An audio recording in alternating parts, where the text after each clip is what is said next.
Hello प्यारे दोस्तों, नमस्कार, जय हिंद। आई होप आप सब अच्छे और मस्त होंगे तथा अपनी तैयारी को बेहतर बनाने का प्रयास करने में लगे होंगे तथा अपना 100% डेली दे रहे होंगे। मैं जैसा उम्मीद कर रहा हूँ कि आप सब मुझे भरपूर सपोर्ट कर रहे हैं तथा इसी तरह सपोर्ट करते रहें। आप सबका मेरे लर्न इजी एसएससी में स्वागत है।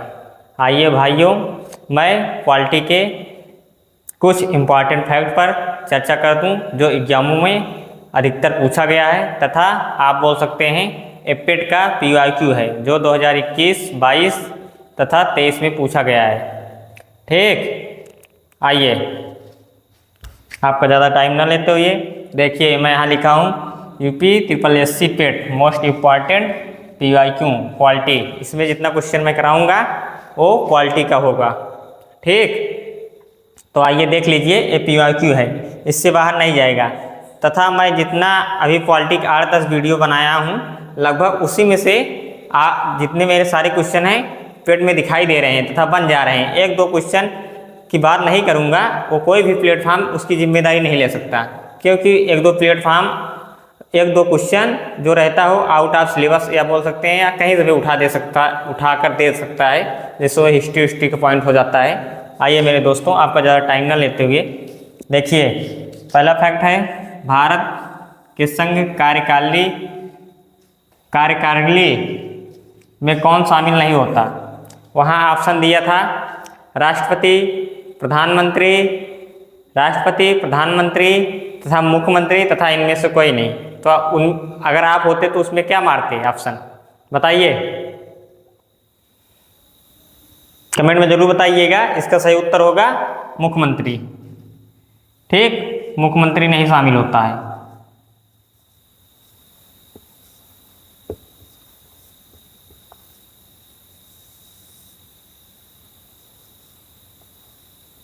और जब मैं क्वेश्चन का एक्सप्लेनेशन देखा उसमें इस क्वेश्चन को 30% बच्चे सही किए थे, बस 30% बच्चों का ये क्वेश्चन सही था, बस बाकी 70% बच्चों का क्वेश्चन गलत था। इसीलिए मैं ये प्रश्न लेकर आया हूँ, आपको याद रखना, हो सके रिपीटेड हो जाए, फिर आप पूछ लिए। देखिए अब आइए आगे, सर्वोच्च न्यायालय की स्थापना और गठन।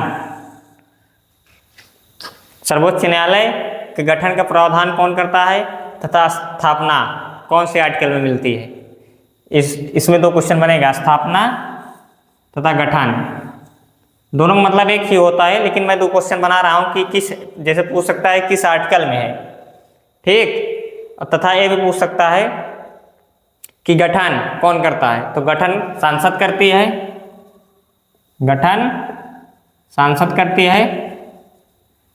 तथा आर्टिकल 124 यहाँ लिख दे रहा हूँ, आर्टिकल 124। ओके मेरे प्यारे भाइयों, मेरे दोस्तों, ठीक, आइए अगले फैक्ट की तरफ। भारत में राष्ट्रीय मानवाधिकार एक में शामिल कर दिए गए, इसलिए मानवाधिकार पढ़ा जाता है। बाकी ये मानव अधिकार के बारे में बात करता है। मानवाधिकार आयोग किस मंत्रालय के अधीन काम करता है, बताइए। ये करता है गृह मंत्रालय के अधीन, याद रखना है आप सबको, गृह मंत्रालय के अधीन, गृह मंत्रालय के अधीन कार्य करता है। ठीक, गृह मंत्रालय, देखो मंत्रालय यहाँ नहीं आ रहा है, नीचे लिख दूँ, लिख दे रहा हूँ छोटा, मंत्रालय, गृह मंत्रालय के अधीन कार्य करता है। अच्छा आप बताइए, विश्व मानवाधिकार दिवस कब मनाया जाता है, ये भी आप कमेंट करना। विश्व मानवाधिकार 10 दिसंबर को मनाया जाता है। देखो इसमें भी मैं 2 क्वेश्चन करा दिया, कब मनाया जाता है, 10 दिसंबर को। ये भी पूछ सकता है, अगर वो नहीं पूछेगा तो पूछेगा, इसीलिए लेकर आऊँ कि एक क्वेश्चन वहीं थोड़ा लैंग्वेज चेंज कर देता है, बाकी पूछता यहीं रहता है। अगर आप एकदम विस्तार पूर्वक तथा क्वालिटी फाउंडेशन पढ़े रहेंगे तो आपको क्वेश्चन कभी गलत नहीं होगा, कहीं से भी उठा कर दे दे। आइए, किसी केंद्र शासित प्रदेश में उच्च न्यायालय स्थापित करने की शक्ति किसके पास होती है। तथा एक उच्च न्यायालय को दो राज्यों का उच्च न्यायालय बनाने की शक्ति किसके पास होती है? कहीं कहीं एक उच्च न्यायालय है, वो दो राज्यों की जो वहाँ की मतलब प्रॉब्लम रहती है, केस वोस रहता है, सारा वहीं सुनता है। तो ये कौन प्रावधान करता है? सांसद। कौन? सांसद, पार्लियामेंट। आप कमेंट करना सांसद किससे मिलकर बनती है, ठीक। इसमें दूसरा क्वेश्चन मैं पूछ रहा हूँ कि सांसद का निर्माण कैसे होता है, आप कमेंट करिएगा। तथा आगे आ जाइए, किस अधिनियम के कारण बम्बई, वर्तमान में मुंबई से सिंध प्रांत का निर्माण हुआ था? बताइए, सिंध प्रांत का निर्माण किस अधिनियम के द्वारा हुआ था? बताइए। ये सिंध प्रांत वही है जो पाकिस्तान में वर्तमान में चला गया है। किस अधिनियम के द्वारा हुआ था निर्माण? बताइए। ये हुआ था भारत सरकार अधिनियम 1935। क्या मानना आप? विकल्प भारत सरकार अधिनियम 1935। भारत सरकार अधिनियम 1935। तथा यही एक प्रश्न और बता दे रहा हूं, इसी अधिनियम के तहत बर्मा भारत से अलग हुआ था। बर्मा जो हुआ था इसी अधिनियम के तहत भारत से अलग हुआ था। बर्मा भारत से अलग हुआ था। और बर्मा को जानते हो ना क्या कहते हैं? म्यांमार। भारत से अलग हुआ था।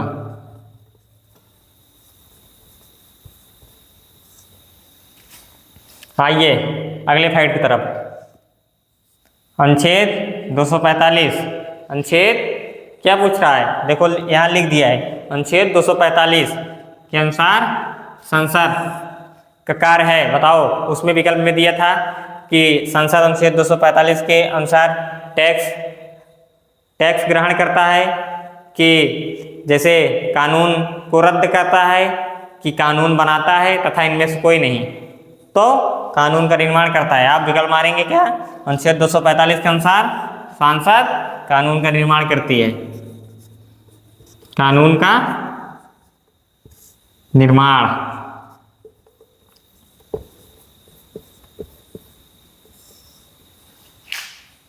आ जाइए आगे की तरफ, अगले फैक्ट की तरफ। सरकारी आयोग किससे संबंधित है? सरकारी आयोग आप बता देना, सरकारी आयोग कब आया था, ठीक। मैं पूछ रहा हूँ कि कब आया था, और बाकी मैं बता दे रहा हूँ किससे संबंधित है। ये केंद्र तथा राज्य का संबंध स्थापित करता है। केंद्र तथा राज्यों के बीच संबंध।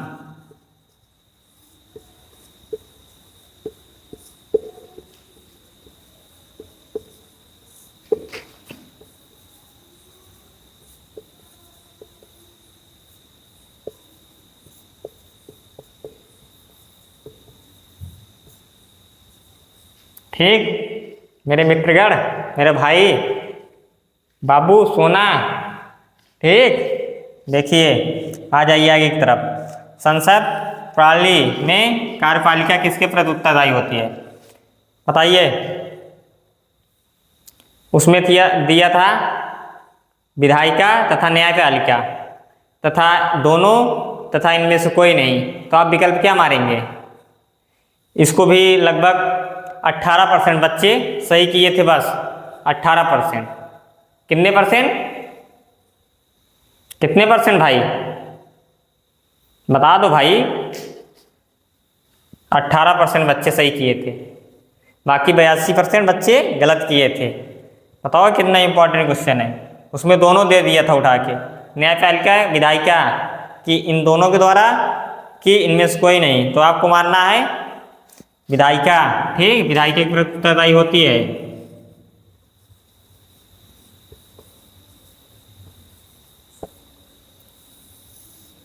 अधिकतर बच्चे न्यायपालिका मारे थे वहीं, और अधिकतर उसमें मारे थे इनमें से दोनों। आ जाइए वर्तमान में, अगले फैक्ट की तरफ आ जाइए। वर्तमान में भारत के कितने राज्यों में विधान परिषद है? इसमें भी दो क्वेश्चन बन सकता है, और पूछा तो एक ही था, लेकिन इसका दोनों क्वेश्चन मैं बता दे रहा हूँ। या तो राज्यों की संख्या पूछ लेगा कि कितने राज्य हैं, अगर और मतलब हार्ड बनाना रहेगा एग्जामिनर को क्वेश्चन, तो क्या पूछेगा? वो पूछेगा राज्यों का नाम दे देगा, 4 राज्यों का नाम दे देगा जो हैं, तथा उनमें से एक दे देगा जो नहीं है। ठीक, दोनों प्रकार से प्रश्न बन सकता है। तो पहले संख्या पूछे तो 6 मारना है, तथा राज्य पूछे तो क्या मारना है? राज्य का नाम बता दे रहा हूं। देखिए, राज्य पहला हो गया यूपी, दूसरा बिहार, तीसरा महाराष्ट्र, ठीक, चौथा कर्नाटक, पांचवा तेलंगाना, छठवां आंध्र प्रदेश। देखो शॉर्टकट में सभी लिखा हूँ, ये 6 संख्या है, बाकी 6 राज्यों का नाम लिख दिया हूँ किस किस राज्य में विधान परिषद है। ठीक, गलत नहीं करना, क्योंकि जहाँ तक है 110%, फिर यही लैंग्वेज चेंज करेगा, फिर पूछेगा, क्योंकि 4 सालों से पेपर हो रहा है, लेकिन वो क्वेश्चन नहीं बदल रहा है। लगभग आप देख सकते हैं, उसमें जो मैं देखा हूँ PIQ पूरा सर्च किया हर जगह, हर प्लेटफॉर्म पे, तथा बड़े बड़े प्लेटफॉर्म पर सर्च किया, तथा स्टैंडर्ड बुक में देखा, तो अधिकतर जितने एग्जाम बनते हैं वनडे के, सब ऐसे बनते हैं, सिर्फ घुमा देता है एग्जामिनर और फंसा देता है। लगभग 60-70 क्वेश्चनों का संग्रह रहता है, तथा उसी के डीप में जाकर अदल बदल के लैंग्वेज पूछता रहता है। और बच्चे पता लगा है कि देख रहे हैं 2000 पॉलिटी क्वेश्चनों का मैराथन, ये सब नहीं करना है एग्जाम के टाइम पे, बिल्कुल नहीं करना है, ये गलतियां नहीं करना है। आपको कम क्वेश्चनों को पढ़ना है तथा विस्तार पूर्वक पढ़ना है, ठीक, और कम नहीं है। अगर मैं 10-12 फैक्ट लिख कर लाया हूँ तो उसमें 30 क्वेश्चन करा कर जाता हूँ। मेरी ये हैबिट है, मेरी आदत है, या मेरा एक्सपीरियंस है, कुछ भी बोल सकते हैं, A to Z। ठीक मेरे भाई, आ जाइए अगले क्वेश्चन की तरफ। धन विधेयक को कौन सा अनुच्छेद परिभाषित करता है? तो धन विधेयक को कौन सा अनुच्छेद परिभाषित करता है? अनुच्छेद 110, आर्टिकल 110। ठीक, क्या मारेंगे आप सब? आर्टिकल 110। आ जाइए, लास्ट और अंतिम फैक्ट, इसको ध्यान से पढ़िएगा। एक व्यक्ति जो संसद का सदस्य नहीं है, उसे राष्ट्रपति द्वारा अधिकतम कितनों महीनों के लिए मंत्री तथा प्रधानमंत्री नियुक्त कर सकता है? बताओ, जो संसद का सदस्य नहीं है, बताओ कितने महीनों तक नियुक्त कर सकता है? आपको बता दे रहा हूँ, 6 महीनों तक। 6 महीने तक, या महीनों तक लिख सकते हैं आप, कुछ भी, महीनों तक। ठीक, 6 महीनों तक। और बाकी अगर 6 महीने तक उसे नियुक्त कर दिया गया है राष्ट्रपति, या उसे मंत्री बना दिया है, या प्रधानमंत्री, अगर वो संसद का सदस्य नहीं है, तो 6 महीने के अंदर अपना बहुमत सिद्ध तथा संसद की सदस्यता ग्रहण करनी होगी। ठीक, वरना उसे मंत्री पद से हटा दिया जाएगा, तथा प्रधानमंत्री भी हो तो प्रधानमंत्री पद से भी हटा दिया जाएगा। ठीक, उसे अपना बहुमत सिद्ध करना होगा 6 महीने के भीतर, हर हालत में, चाहे जैसे भी हो। बताओ, अच्छे कितने प्रधानमंत्री ऐसे बने हैं? 3 प्रधानमंत्री बने हैं, एक श्रीमती इंदिरा गांधी जी, तथा देवगौड़ा नरसिम्हा राव जो थे देवगौड़ा, और एक हैं, उनका नाम नहीं याद रहा है, उनका नाम आप कमेंट में करिएगा। ठीक, बताइएगा, शुद्ध नहीं आ रहा वर्तमान में, ये तो मैं फैक्ट के अलावा जा रहा हूँ, इसलिए शुद्ध नहीं आया। अगर मैं इसके विस्तार, इसके बारे में, अगर इसका मतलब पूरा फैक्ट लाता संसद का ना, तो संसद से एक भी क्वेश्चन नहीं जाएगा। तथा मैं एक वीडियो PIQ से और लाऊंगा पॉलिटी का। बाकी PIQ UP SSC पेट के लिए आप कहीं भी किसी भी प्लेटफॉर्म की वीडियो नहीं देखना है, मेरी 3 वीडियो यहीं देखकर चले जाना, तथा क्वेश्चन ना फंसे, तब आकर मुझे जो भी मन कहे कह सकते हैं, सिर्फ 1-2 क्वेश्चनों के अलावा। ठीक, एक आध क्वेश्चन बता रहा हूँ ना, कि वो जो 1-2 क्वेश्चन पूछता है पॉलिटी में, वो आउट ऑफ सिलेबस हो जाता है। उसको आपका प्रेजेंट ऑफ माइंड देखता है एग्जामिनर, कि आपका प्रेजेंट ऑफ माइंड कितना काम कर रहा है, कैसे बनाते हैं।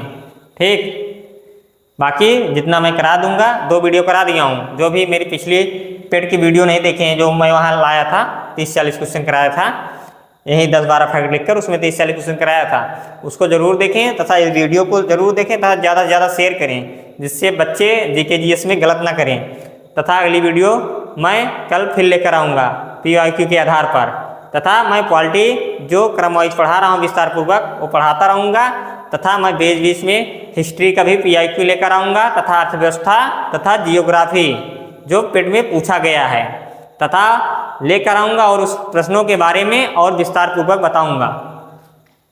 ठीक, आप निरंतर लगे रहें, आप अपनी सफलता को जल्द प्राप्त करने वाले हैं। ठीक मेरे दोस्तों, हिम्मत नहीं हारना आप सबको, तथा मेरे लर्न इजी एसएससी को ज़्यादा से ज़्यादा सपोर्ट करें मेरे भाई, मेरे परम मित्र, जिससे मैं आपको ढेर सारे कंटेंट और प्रोवाइड कर सकूं, जिससे मैं मेरे संपर्क में अच्छे अच्छे बच्चे हैं जो एग्ज़ाम को हमेशा क्रैक किए हैं, सिर्फ फिजिकल नहीं कर पा रहे हैं, उनको सबको मैं लाने के लिए, अगर आप उनका एडमिट कार्ड दिखाऊंगा, एडमिट कार्ड जो आता नहीं है फिजिकल के लिए वो दिखाऊंगा, 3 नहीं 4 एडमिट कार्ड, तथा अपना भी दिखाऊंगा जो 2 एडमिट कार्ड जो मेरा था हवलदार और आर्मी कलर का। ठीक, ऐसे नहीं है कि गैर एक्सपीरियंस से आकर मैं यूट्यूब पर और तथा जो मेरे साथी आएंगे वो पढ़ाने लगेंगे। आप सपोर्ट कीजिए, मैं उनसे बेहतरीन कंटेंट दिलाने का प्रयास करूंगा, जिससे आप सब अपने तैयारी को और बेहतर बना सकें। जय हिंद दोस्तों।